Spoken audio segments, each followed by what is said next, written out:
ನಮಸ್ತೆ ಎಲ್ರಿಗೂ. ನಾನಿವತ್ತು ಮಶ್ರೂಮ್ ಬಿರಿಯಾನಿ ಮಾಡ್ತಿದ್ದೀನಿ.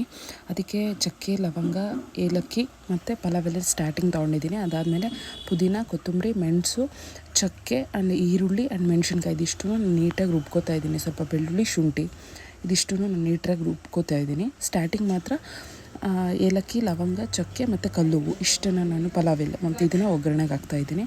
ಆ್ಯಂಡ್ ಮಿಕ್ಸರಿಗೆ ಬಂದು ಇದಿಷ್ಟನ್ನು ನಾನು ನೀಟಾಗಿ ಗ್ರೈಂಡ್ ಮಾಡ್ಕೊತಿದ್ದೀನಿ. ಅದಾದಮೇಲೆ ಕುಕ್ಕರ್ಗೆ ಎಣ್ಣೆ ಹಾಕಿ ಅದಕ್ಕೆ ನೀಟಾಗಿ ಏನು ತೊಗೊಂಡಿದ್ವಲ್ಲ ಏಲಕ್ಕಿ, ಲವಂಗ ಮತ್ತು ಕಲ್ಲುವು, ಆಮೇಲೆ ಪಲಾವ್ ಎಲೆ ಇದಿಷ್ಟು ಹಾಕ್ತಾಯಿದ್ದೀನಿ. ಅದಾದಮೇಲೆ ಈರುಳ್ಳಿ ಹಾಕ್ತಾಯಿದ್ದೀನಿ. ಇದನ್ನು ಸ್ವಲ್ಪ ಫ್ರೈ ಮಾಡ್ಕೋಬೇಕು. ಅದಾದಮೇಲೆ ಮಶ್ರೂಮ್ ಹಾಕ್ಕೋಬೇಕು. ಯಾವುದೇ ರೀತಿ ನೀರು ಯೂಸ್ ಮಾಡಬಾರ್ದು, ಯಾಕಂದರೆ ಮಶ್ರೂಮ್ ನೀರು ಬಿಡುತ್ತೆ. ಅದಾದಮೇಲೆ ಅರಿಶಿನ, ಕರಿಬೇವು ಇದಿಷ್ಟು ಹಾಕಿ ಸ್ವಲ್ಪ ಬೇಯಕ್ಕೆ ಬಿಡಬೇಕು. ಅದಾದಮೇಲೆ ರುಬ್ಬಿಟ್ಟಂತಹ ಎಲ್ಲ ಮಸಾಲೆನ ಹಾಕಬೇಕು ನೀಟಾಗಿ. ಇದನ್ನು ಸ್ವಲ್ಪ ನೀಟಾಗಿ ಉಪ್ಪು ಹಾಕಿ ಮತ್ತು ಅರಿಶಿನ ಹಾಕಿ ನೀಟಾಗಿ ಸ್ವಲ್ಪ ಎಣ್ಣೆ ಬಿಡೋವರೆಗೂ ಫ್ರೈ ಮಾಡ್ಕೋಬೇಕು.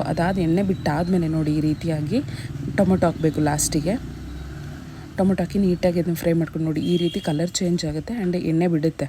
ಯಾವುದೇ ರೀತಿ ನೀರು ಯೂಸ್ ಮಾಡಿಬಿಟ್ರೆ ಮಶ್ರೂಮ್ ನೀರು ಬಿಡುತ್ತೆ. ಅದಾದಮೇಲೆ ನಾನು ಸ್ವಲ್ಪ ಇಲ್ಲಿ ಖಾರದ ಪುಡಿ, ಅರಿಶಿನ ಪುಡಿ, ಗರಂ ಮಸಾಲ ಮತ್ತು ಸ್ವಲ್ಪ ಚಿಕನ್ ಮಸಾಲ ಹಾಕಿದ್ದೀನಿ ಚೆನ್ನಾಗಿರುತ್ತೆ ಅಂಥೇಳಿ. ಆಮೇಲೆ ಇಲ್ಲಿ ಹುಳಿ ಇಷ್ಟ ಆಗೋಲ್ಲ ಅನ್ನೋರು ಮೊಸರು ಹಾಕ್ಬೋದು, ಮೊಸರು ಇಷ್ಟ ಆಗೋಲ್ಲ ಅನ್ನೋರು ನಿಂಬೆ ಹುಳಿ ಹಾಕ್ಬೋದು. ನನಗೆ ಎರಡೂ ಇಷ್ಟ.